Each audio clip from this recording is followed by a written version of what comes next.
Livro Problema do Ser, do Destino e da Dor, de Leon Denis, 1905. Capítulo 15. As vidas sucessivas, as crianças prodígio e a hereditariedade. Podem-se considerar certas manifestações precoces do gênio como outras tantas provas das preexistências, em razão de serem uma revelação dos trabalhos realizados pela alma em experiências anteriores. Os fenômenos desse gênero, de que fala a história, não podem ser fatos desconexos, desligados do passado, produzindo-se ao acaso no vácuo dos tempos e do espaço, demonstram, ao contrário, que o princípio organizador da vida em nós é um ser que chega a este mundo com um passado inteiro de trabalho e evolução, resultado de um plano traçado e de um alvo para o qual ele se dirige através de suas existências sucessivas. Cada encarnação encontra, na alma que recomeça a vida nova, uma cultura particular, aptidões e aquisições mentais que explicam sua facilidade para o trabalho e seu poder de assimilação. Por isso dizia Platão, aprender é recordar-se. A lei da hereditariedade vem muitas vezes obstar, até certo ponto, a essas manifestações da individualidade, porque é com os elementos fornecidos pela hereditariedade que o espírito põe a seu jeito o seu invólucro. Contudo, a despeito das dificuldades materiais, vê-se manifestarem-se em certos seres, desde a mais tenra idade, faculdades de tal modo superiores e sem nenhuma relação com as dos seus ascendentes, que não se pode, não obstante todas as sutilezas da casuística materialista, relacioná-las com qualquer causa imediata e conhecida. Tem-se citado muitas vezes o caso de Mozart, que executou uma sonata no piano aos 4 anos e, aos 8, compôs uma ópera. Paganini e Teresa Milanollo, ainda crianças, tocavam violino de forma magistral. Liszt, Beethoven e Rubinstein faziam-se aplaudir aos 10 anos. Michelangelo e Salvatore Rosa revelaram-se de repente com talentos imprevistos. Pascal, aos 12 anos, descobriu a geometria plana, e Rembrandt, antes de saber ler, desenhava como um grande mestre. 162. Início da nota do redator. 162. Ver C. Lombroso, L. Homem de Gênio. Fim da nota do redator. Napoleão fez-se notar por sua aptidão prematura para a guerra. Já na infância, não brincava de soldadinho como as crianças de sua idade, mas com um método extraordinário, que parecia ser invenção sua. O século XVI legou-nos a memória de um poliglota prodigioso, Jacques Biston, que Scaliger denominava um gênio monstruoso. Era escocês e, aos 15 anos, discutia em latim, grego, hebraico ou árabe, sobre qualquer assunto. Havia conquistado o grau de mestre aos 14 anos. Henrique de Lemequin, nascido em Lubeck, em 1721 falou, quase ao nascer, aos 2 anos sabia 3 línguas, aprendeu a escrever em alguns dias e dentro de pouco tempo exercitava-se em pronunciar pequenos discursos. Com 2 anos e meio fez exame de geografia e história antiga e moderna. Seu único alimento era leite da ama. Quiseram desmamá-lo, depereceu e morreu em Lubeck, em 27 de junho de 1725, de 5 para 6 anos de idade, afirmando suas esperanças na outra vida. Era, dizem as Memoirs de Trevaux, delicado, enfermiço, e muitas vezes estava doente. Essa criança fenomenal teve completo conhecimento de seu próximo fim. Falava disso com serenidade pelo menos tão admirável como sua ciência prematura e quis consolar os pais dirigindo-lhes palavras de alento que ia buscar em suas crenças comuns. A história dos últimos séculos assinala grande número dessas crianças prodígio. O jovem Van der Kerkhove, de Bruges, morreu aos 10 anos e 11 meses, em 12 de agosto de 1873, deixando 350 pequenos quadros magistrais, alguns dos quais, diz Adolphe Siret, membro da Academia Real de Ciências, Letras e Belas Artes, da Bélgica, poderiam ser assinados por nomes como Dias, Salvatore Rosa, Corot, Van Gogh, etc. Outro menino, William Hamilton, estudava o hebraico aos 3 anos e aos 7 possuía conhecimentos mais extensos do que a maior parte dos candidatos ao magistério. Estou vendo ainda, dizia um de seus parentes, responder a uma pergunta difícil de matemática, afastar-se depois, correndo aos pulinhos e puxando o carrinho com que andava a brincar. Aos 13 anos conhecia 12 línguas, aos 18 pasmava toda a gente da vizinhança, a tal ponto que um astrônomo irlandês dizia dele: eu não digo que ele será, mas que já é o primeiro matemático do seu tempo.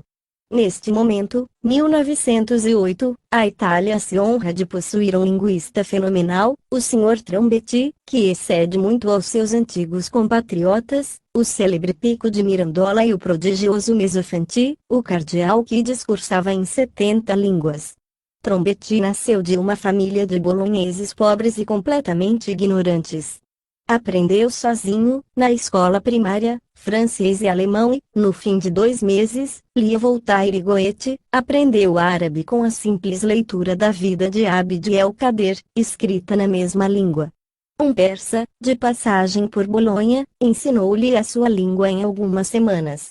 Aos 12 anos aprendeu, por si só e simultaneamente, latim, grego e hebraico e, em seguida, estudou quase todas as línguas vivas ou mortas. Seus amigos asseveram que ele conhece hoje cerca de 300 dialetos orientais. O rei da Itália nomeou-o professor de filologia na Universidade de Bolonha. No Congresso Internacional de Psicologia de Paris, em 1900, o Sr. Charles Richet, da Academia de Medicina, apresentou em Assembleia Geral, reunidas todas as sessões, um menino espanhol de 3 anos e meio de idade, chamado Pepito Arriola, que toca e improvisa ao piano áreas variadas, muito ricas de sonoridade. Reproduzimos a comunicação feita pelo Sr. Richet aos congressistas na sessão de 21 de agosto de 1900, a respeito desse menino, antes da sua audição musical, 163. Início da nota do redator 163. Ver Revue Scientifique de 6 de outubro de 1900, página 432 e Compte Rendu Oficial do Congrès de Psychologie, 1900, F. Alcan, página 93. Fim da nota do redator. Vou transcrever fielmente o que diz sua mãe do modo pelo qual descobriu os extraordinários dons musicais do jovem Pepito. Tinha o menino 2 anos e meio, aproximadamente, quando, pela primeira vez, se me depararam casualmente as suas aptidões musicais. Nessa época recebi de um amigo meu, músico, uma composição de sua lavra e pus-me a tocá-la ao piano com bastante frequência. É provável que o menino a ouvisse com atenção, mas não reparei nisso. Ora, certa manhã ouço tocar numa sala contígua à mesma área, com tanta mestria e justeza que quis saber quem assim tomava a liberdade de tocar piano em minha casa. Entrei na sala e vi o meu pequeno, que estava só, a tocar a área, estava sentado num assento alto para onde subira sozinho e, ao ver-me, pôs-se a rir e disse-me: "Que me diz, mamãe?" Acreditei que se realizava um verdadeiro milagre. A partir desse momento o pequeno Pepito continuou a tocar, sem que sua mãe lhe tenha dado lições, às vezes as áreas que ela própria tocava diante dele ao piano, outras vezes, áreas que ele inventava. Não tardou a adquirir capacidade suficiente para permitir-lhe, no dia 4 de dezembro de 1899, isto é, com 3 anos incompletos, tocar diante de um auditório bastante numeroso de críticos e músicos. Em 26 de dezembro, com 3 anos e 12 dias, tocou no Palácio Real de Madrid diante do rei e da rainha mãe. Nessa ocasião tocou 6 composições musicais de sua autoria, que foram aplaudidas. Não sabe ler, quer se trate de música ou do alfabeto, não tem talento especial para o desenho, mas se entretém às vezes a escrever áreas musicais, escrita que não tem, entenda-se bem, nenhum sentido. É, entretanto, engraçado vê-lo pegar num papelzinho, pôr-lhe como cabeçalho uns rabiscos, que significam, ao que parece, a natureza do trecho, sonata, habanera, valsa, etc. Depois, por baixo, figurar linhas que serão a pauta, com uma borradela que quer dizer clave de sol e linhas pretas que, afirma ele, são notas. Olha, então, para esse papel, com satisfação, põe-no no piano e diz: "Vou tocar isto" e, com efeito, tendo diante da vista esse papel informe, improvisa de maneira admirável. Para metodicamente estudar a maneira como ele toca piano, separarei a execução da invenção. Execução: a execução é infantil, vê-se que ele imaginou a dedilhação em todas as suas partes sem nenhuma lição. Tem, não obstante, dedilhação bastante desembaraçada, tanto quanto lhe o permite a pequenez da mão, que não abrange a oitava. Para resolver a dificuldade imaginou, o que é curioso, substituir a oitava por arpejos habilmente executados e muito rápidos. Toca com as duas mãos, que muitas vezes cruza para obter certos efeitos ou certas harmonias. Às vezes também, como os pianistas de renome, levanta a mão a grande altura, com a maior seriedade, para deixá-la cair exatamente na nota que quer. Não é provável que isso lhe tenha sido ensinado, porque, na maneira de tocar de sua mãe, que aliás tem boa execução, nada há de análogo. Pode tocar áreas de bravura com agilidade por vezes admirável e vigor surpreendente numa criança de sua idade, mas, apesar dessas qualidades, força é reconhecer que a execução é desigual. De repente, depois de alguns momentos de prelúdio, põe-se a tocar, como se estivesse inspirado, com agilidade e precisão. Ouviu tocar trechos de muita dificuldade, uma habanera galiciana e a marcha turca de Mozart, com habilidade em certas passagens. A harmonia, ainda mais do que a dedilhação, é extraordinária. Acha, quase sempre, o acorde justo e, se hesita, como lhe sucede no princípio de um trecho, tateia alguns segundos, depois, continuando, acha a verdadeira harmonia. Não se trata de uma harmonia muito complicada, quase sempre consiste em acordes de muita simplicidade, mas por vezes inventa alguns que causam grande surpresa. Para falar com rigor, o que mais assombra não é a dedilhação, nem harmonia, nem agilidade, mas a expressão. Tem uma riqueza de expressão admirável. Seja triste, alegre, marcial ou enérgico o trecho musical, a expressão é arrebatadora. Uma vez fiz tocar a mãe a mesma música que a ele. Sem dúvida, ela tocava muito melhor, sem notas erradas, nem hesitações, nem tateios, nem repetições, mas o bebezinho tinha muito mais expressão. Muitas vezes mesmo é tão forte essa expressão, tão trágica até em certas áreas melancólicas ou fúnebres, que se tem a sensação de que Pepito não pode, com a sua dedilhação imperfeita, exprimir todas as ideias musicais que nele fremem, de maneira que quase me atreveria a dizer que ele é muito maior músico do que aparenta. Não somente executa as músicas que acaba de ouvir tocar no piano, mas pode também, posto que com mais dificuldade, executar ao piano as áreas que ouviu cantar. Causa pasmo vê-lo então achar, imaginar, reconstituir os acordes do contraponto e da harmonia, como poderia fazer um músico perito. Numa experiência feita há pouco tempo, um amigo meu cantou-lhe uma melodia muito complexa. Depois de tê-la ouvido 5 ou 6 vezes, sentou-se ao piano, dizendo que se tratava de uma habanera, o que era verdade, e repetiu-a, se não no todo, pelo menos nas partes essenciais. Invenção, é muitas vezes bem difícil, quando se ouve um improvisador, distinguir o que é invenção do que é reprodução, pela memória, de áreas e trechos musicais já ouvidos. É certo, entretanto, que, quando Pepito se põe a improvisar, raras vezes lhe falha a inspiração e acha, muitas vezes, melodias extremamente interessantes, que pareceram mais ou menos originais a todos os assistentes. Há uma introdução, um meio, um fim, há, ao mesmo tempo, uma variedade e uma riqueza de sons que talvez admirassem, se se tratasse de um músico de profissão, mas que, numa criança de 3 anos e meio, causam verdadeira estupefação. Desde essa época prosseguiu o jovem artista o curso dos seus triunfos cada vez maiores. Tendo-se feito violinista incomparável, causa admiração do mundo musical com o seu talento prematuro. Deu também muitos concertos em Leipzig e representações musicais em São Petersburgo, 164. Início da nota do redator 164. Professor Charles Richet, Análise de Ciências Psíquicas, abril, 1908, página 98. Fim da nota do redator. Assinalava-se de Rennes, a 28 de novembro de 1911, ao Le Matin, o caso de outra criança musicista. Nossa cidade possui um novo Mozart. Esse pequeno prodígio, filho de um empregado da posta, nasceu em Rennes a 8 de outubro de 1904, tem, pois, 7 anos e 2 meses. O jovem René Glon, tal é o nome dessa criança extraordinária, compõe, não obstante sua idade, executa ao piano sinfonias, sonatas, melodias, fugas, duos para piano e violão, duos para violões. Ainda bebê já parecia com disposição para o desenho, sentiu inclinação muito viva para a música, em seguida a audição da marcha fúnebre de Chopin, executada pela banda do 41 de linha. Posto que nunca tivesse tocado um único instrumento, assim que entrou em casa dos pais, pôs-se ao piano e executou a célebre peça.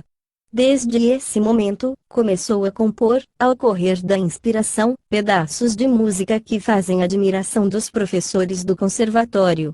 Ajuntemos a essa lista dos meninos músicos o nome de Willy Ferreiros que, com a idade de 4 anos e meio, dirigia com maestria a orquestra do Folies Bergère, de Paris, depois a do Cassino de Lyon.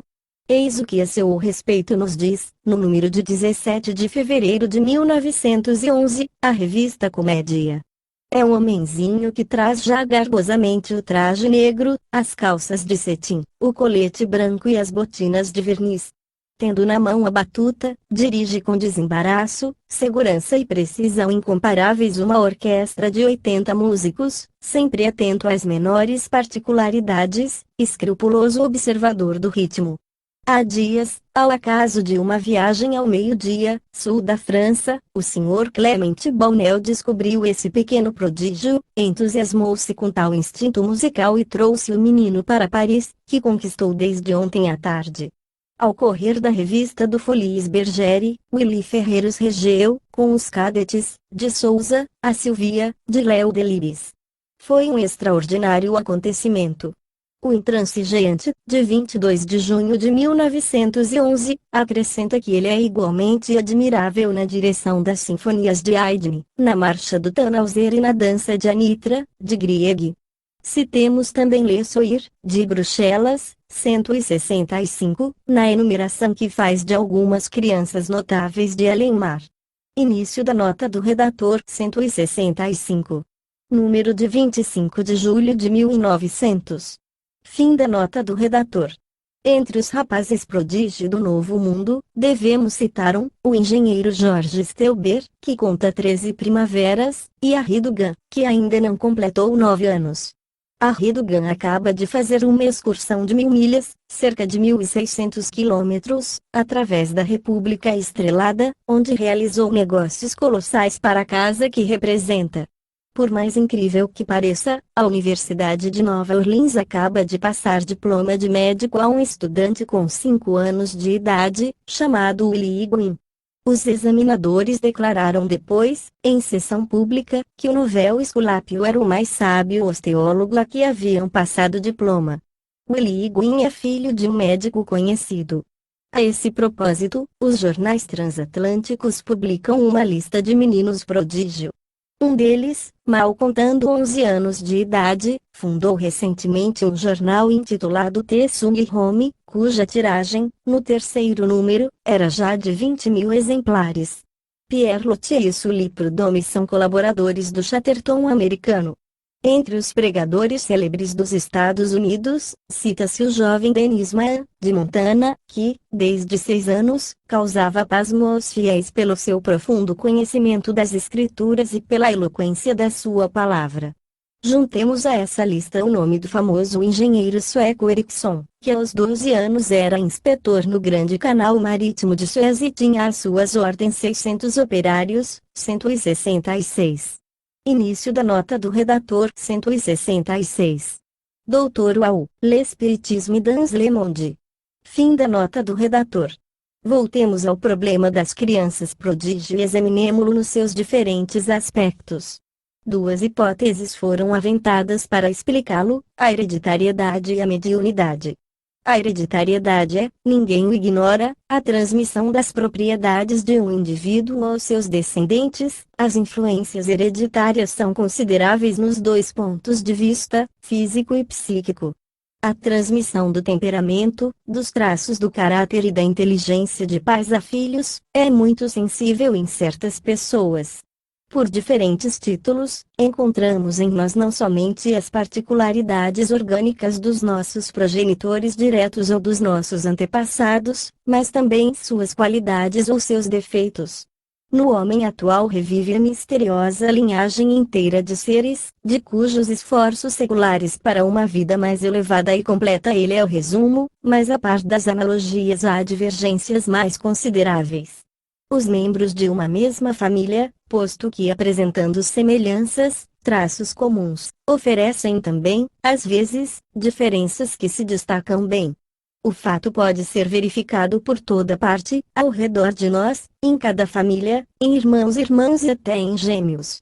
Muitos destes, de semelhança física nos primeiros anos, a ponto de custar a diferenciá-los um do outro, apresentam no decurso do seu desenvolvimento diferenças sensíveis de feições, caráter e inteligência.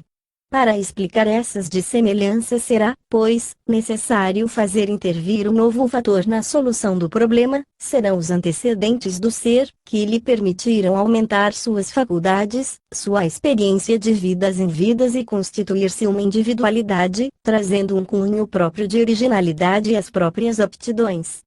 Só a lei dos renascimentos poderá fazer-nos compreender como certos espíritos encarnados mostram, desde os primeiros anos, a facilidade de trabalho e assimilação que caracterizam as crianças prodígio. São os resultados de imensos labores que familiarizaram esses espíritos com as artes ou as ciências em que primam. Longas investigações, estudos e exercícios seculares deixaram impressas no seu invólucro perispiritual marcas profundas que geram uma espécie de automatismo psicológico. Nos músicos, notadamente, essa faculdade cedo se manifesta, por processos de execução que espantam os mais indiferentes e deixam perplexos sábios como o professor Richet. Existem, nesses jovens, reservas consideráveis de conhecimentos armazenados na consciência profunda e que, daí, transbordam para a consciência física, de modo que produzem as manifestações precoces do talento e do gênio. Posto que parecendo anormais, não são, entretanto, mais do que consequência do labor e dos esforços continuados através dos tempos. É a essa reserva, a esse capital indestrutível do ser, que F. Mears chama a consciência subliminal e que se encontra em cada um de nós, revela-se não só no senso artístico, científico ou literário, mas também por todas as aquisições do espírito, tanto na ordem moral, quanto na ordem intelectual. A concepção do bem, do justo, a noção do dever, são muito mais vivas em certos indivíduos e em certas raças do que noutros, não resultam somente da educação atual, como se pode reconhecer por uma observação atenta dos indivíduos nas suas impulsões espontâneas, mas também do cabedal próprio que trazem ao nascer. A educação desenvolve esses germens nativos, permite que se expandam e produzam todos os seus frutos, mas, por si só, seria incapaz de incubar tão profundamente aos recém-vindos as noções superiores que lhes dominam toda a existência, o que cotidianamente é verificado nas raças inferiores, refratárias a certas ideias morais e sobre quem a educação pouca influência tem. Os antecedentes explicam, igualmente, as anomalias estranhas de seres com caráter selvagem, indisciplinado, malfazejo, que aparecem de repente em centros honestos civilizados. Tem-se visto filhos de boa família cometerem roubos, atearem incêndios, praticarem crimes com audácia e habilidade consumadas, sofrerem condenações e desonrarem o nome que usavam. Em certas crianças citam-se atos de ferocidade sanguinária que não encontram explicação nem em seus parentes próximos, nem em sua ascendência. Adolescentes, por exemplo, matam os animais domésticos que lhes caem nas mãos, depois de os terem torturado com rematada crueldade. Em sentido oposto podem-se registrar casos extraordinários de dedicação, considerada a idade dos que os praticam. Salvamentos são efetuados com reflexão e decisão por crianças de 10 anos de idade ou menos. Tais indivíduos, como os precedentes, parecem trazer para este mundo disposições particulares que não se encontram nos seus parentes. Assim como se veem anjos de pureza e doçura nascerem e crescerem em meios grosseiros e depravados, assim também se encontram ladrões e assassinos em famílias virtuosas, num e noutro caso em condições tais que nenhum precedente atávico pode dar a chave do enigma. Todos esses fenômenos, na sua variedade infinita, têm sua origem no passado da alma, nas numerosas vidas humanas que ela percorreu. Cada um traz ao nascer os frutos da sua evolução, a intuição do que aprendeu, as aptidões adquiridas nos diversos domínios do pensamento e da obra social, na ciência, no comércio, na indústria, na navegação, na guerra, etc. Traz habilidade para determinada coisa em particular, conforme sua atividade se tenha exercitado. Nesse ou naquele sentido, o espírito tem capacidade para os estudos mais diversos, mas, no curso limitado da vida terrestre, por efeito das condições ambientes, por causa das exigências materiais e sociais, geralmente só se aplica ao estudo de um número restrito de questões e, desde que sua vontade se encaminhou para qualquer dos vastos domínios do saber, em razão das suas tendências e das noções em si acumuladas, sua superioridade nesse sentido declara-se e define cada vez mais, repercute de existência em existência, revelando-se, em cada vinda arena terrestre, por manifestações cada vez mais precoces e mais acentuadas.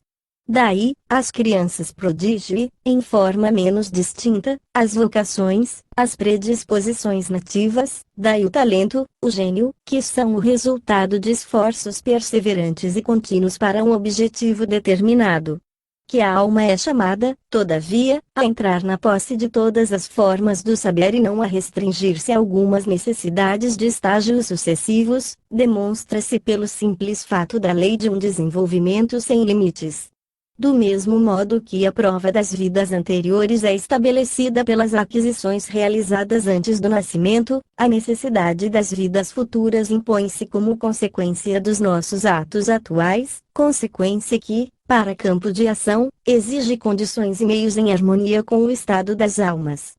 Atrás de nós temos um infinito de promessas e esperanças, mas, de todo esse esplendor de vida, a maior parte dos homens só vê e só quer ver o mesquinho fragmento da existência atual, existência de um dia, que eles creem sem véspera e sem amanhã. Daí a fraqueza do pensamento filosófico e da ação moral na nossa época. O trabalho anterior que cada espírito efetua pode ser facilmente calculado, medido pela rapidez com que ele executa de novo um trabalho semelhante, sobre um mesmo assunto, ou também pela prontidão com que assimila os elementos de uma ciência qualquer. Deste ponto de vista, é de tal modo considerável a diferença entre os indivíduos, que seria incompreensível sem a noção das existências anteriores. Duas pessoas igualmente inteligentes, estudando determinada matéria, não a assimilarão da mesma forma, uma alcançar-lhe-á à primeira vista os menores elementos, a outra só à custa de um trabalho lento e de uma aplicação porfiada conseguirá penetrá-la. É que uma já tem conhecimento dessa matéria e só precisa recordá-la, ao passo que a outra se encontra pela primeira vez dentro de tais questões. O mesmo se dá com certas pessoas que facilmente aceitam tal verdade, tal princípio, tal ponto de uma doutrina política ou religiosa, ao passo que outras só com o tempo e a força de argumentos se convencem ou deixam de convencer-se.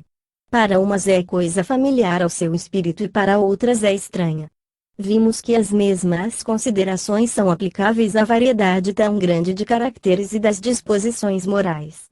Sem a noção das preexistências, a diversidade sem limites das inteligências e das consciências ficaria sendo um problema insolúvel e a ligação dos diferentes elementos do eu, num todo harmonioso, tornar-se-ia fenômeno sem causa.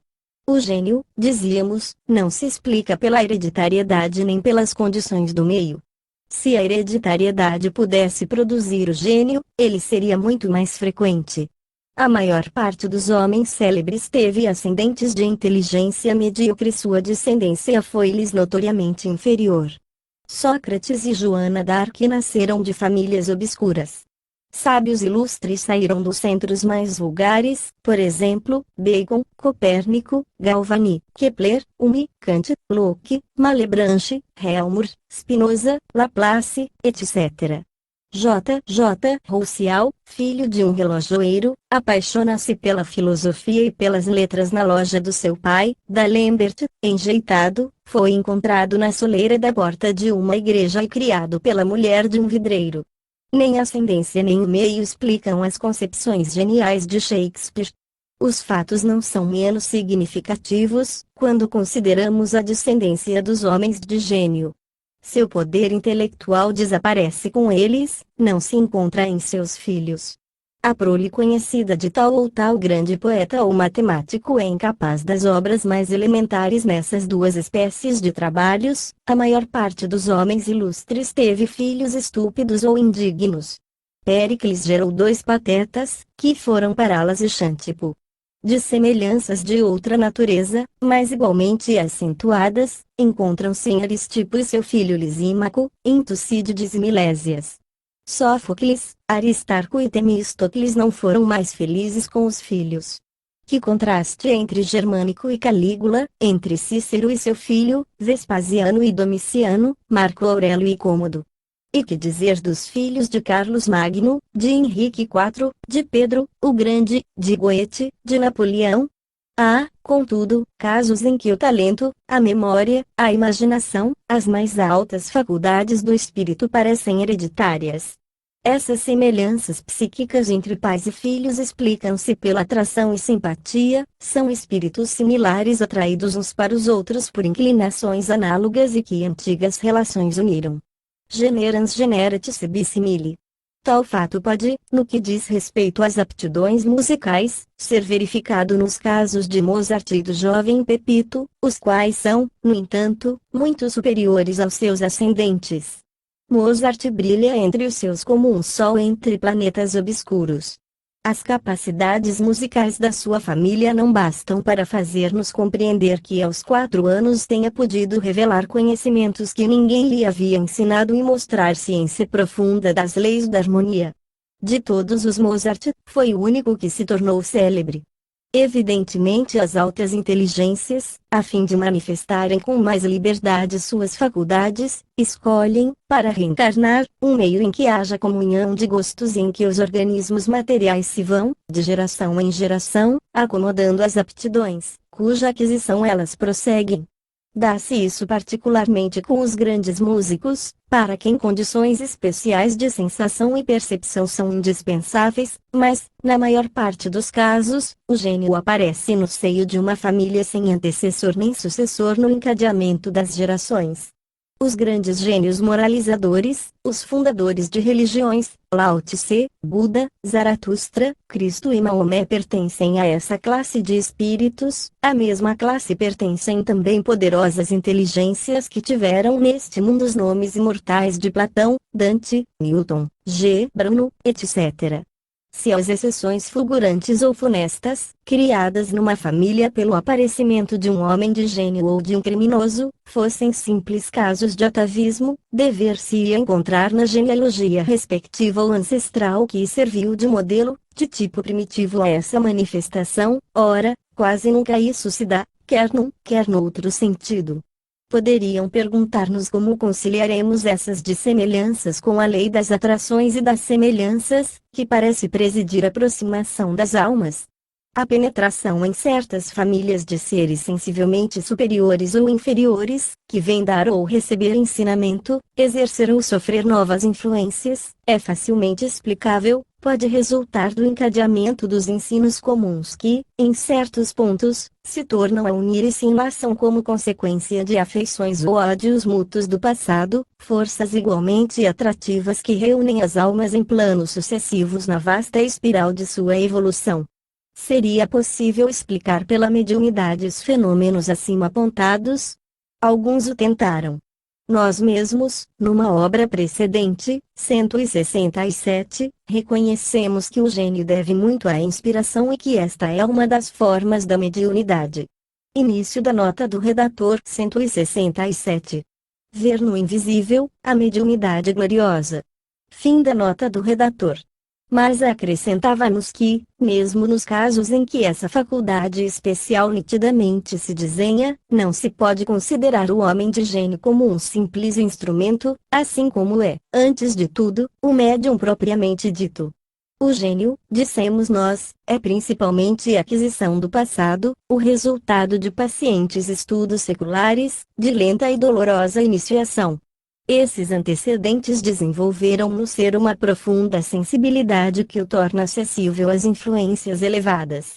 Há diferenças apreciáveis entre as manifestações intelectuais das crianças prodígio e a mediunidade tomada no seu sentido geral.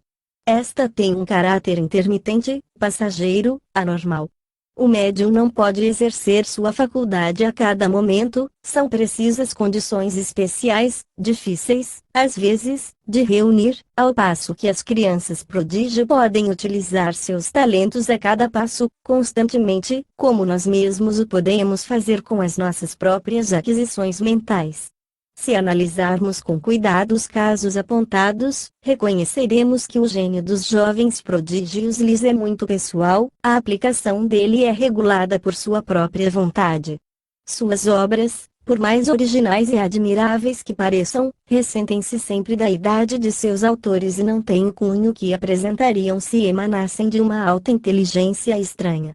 Há em sua maneira de trabalhar e proceder ensaios, perplexidades, tratamentos, que não se produziriam se eles fossem os instrumentos passivos de uma vontade superior e oculta, foi o que verificamos nomeadamente em Pepito, de cujo caso nos ocupamos mais largamente. Seria também admissível, sem daí advir enfraquecimento para a doutrina da reencarnação, que em certos indivíduos a aquisição pessoal e a inspiração exterior se combinem e completem uma pela outra. É sempre a essa doutrina que se deve ir buscar armas quando se trata de atacar, por qualquer lado que seja, o problema das desigualdades. As almas humanas estão mais ou menos desenvolvidas segundo suas idades e, principalmente, segundo o emprego que fizeram do tempo que têm vivido. Não fomos todos lançados no mesmo instante ao turbilhão da vida, não temos caminhado todos a passo igual, não temos desfiado todos do mesmo modo o rosário de nossas existências.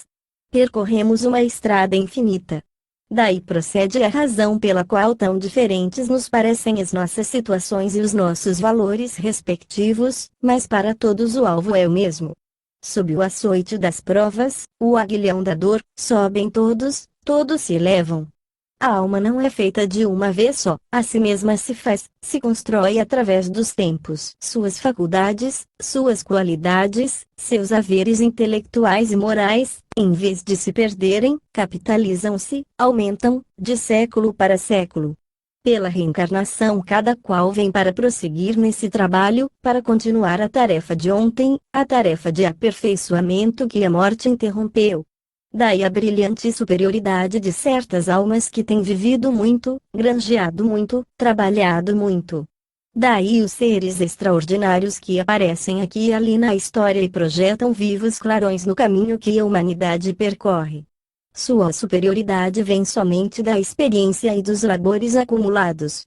Considerada sob esse aspecto, a marcha da humanidade reveste aspecto grandioso. A humanidade vai, vagarosamente, saindo da escuridão das idades, emerge das trevas da ignorância e da barbaria e avança pausadamente no meio dos obstáculos e das tempestades, sobe pela via áspera e, a cada volta do caminho, lobriga melhor os altos cimos, as cumeadas luminosas onde imperam a sabedoria, a espiritualidade, o amor. Essa marcha coletiva é também a marcha individual, a de cada um de nós, porque essa humanidade somos nós mesmos, são os mesmos seres que, depois de certo tempo de descanso no espaço, voltam, de século a século, até que estejam preparados para uma sociedade melhor, para um mundo mais belo. Fizemos parte das gerações extintas e havemos de pertencer às gerações futuras. Formamos, na realidade, uma imensa família humana em marcha para realizar o plano divino nela escrito, o plano dos seus magníficos destinos. Para quem quer prestar atenção, um passado inteiro vive freme em nós. Se todas as coisas antigas têm tantos atrativos a nossos olhos, se avivam em nossas almas tantas impressões profundas, às vezes dolorosas, se nos sentimos viver a vida dos homens de outrora, sofrer os seus males, é porque essa história é a nossa. A solicitude com que estudamos, com que agasalhamos a obra de nossos antepassados, as impulsões súbitas que nos levam para tal causa ou tal crença, não tem outra razão de ser. Quando percorremos os anais dos séculos, apaixonando-nos por certas épocas, quando todo nosso ser se anima e vibra às recordações heróicas da Grécia ou da Gália, da Idade Média, das Cruzadas, da Revolução, é o passado que sai da sombra, que se anima e revive. Através da teia urdida pelos séculos, tornamos a encontrar as próprias angústias, as aspirações, os dilaceramentos de nosso ser. Momentaneamente essa recordação está em nós coberta por um véu, mas se interrogássemos nossa subconsciência, ouviríamos sair das suas profundezas vozes, às vezes vagas e confusas, outras vezes estridentes. Essas vozes falar-nos-iam de grandes epopeias, de migrações de homens, de cavalgadas furiosas que passam como furacões, arrebatando tudo para a escuridão e para a morte, entreter-nos-iam também com as vidas humildes, despercebidas, com as lágrimas silenciosas, com os sofrimentos esquecidos, com as horas pesadas e monótonas passadas a meditar, a produzir, a orar no silêncio dos claustros ou com a vulgaridade das existências pobres e desgraçadas. Em certas horas, um mundo inteiro obscuro, confuso, misterioso, acorda e vibra em nós, um mundo cujos murmúrios, cujos rumores nos comovem e nos inebriam. É a voz do passado. No transe do sonambulismo é ela que nos fala e nos conta as vicissitudes da nossa pobre alma, errante através do mundo, diz-nos que o nosso eu atual é feito de numerosas personalidades, que nele se vão juntar como os afluentes no rio, que o nosso princípio de vida animou muitas formas, cuja poeira repousa entre os destroços dos impérios, sob os restos das civilizações extintas. Todas essas existências deixaram, no mais profundo de nós mesmos, vestígios, lembranças, impressões indeléveis. O homem que se estuda e observa, sente que tem vivido e que há de viver, herda de si mesmo, colhendo no presente o que semeou no passado e semeando para o futuro. Assim se afirmam a beleza e a grandeza da concepção das vidas sucessivas, que vem completar a lei de evolução entrevista pela ciência. Exercendo sua ação simultaneamente em todos os domínios, ela distribui a cada um segundo suas obras e mostra-nos, acima de tudo, essa majestosa lei do progresso, que rege o universo e dirige a vida para estados cada vez mais belos, cada vez melhores.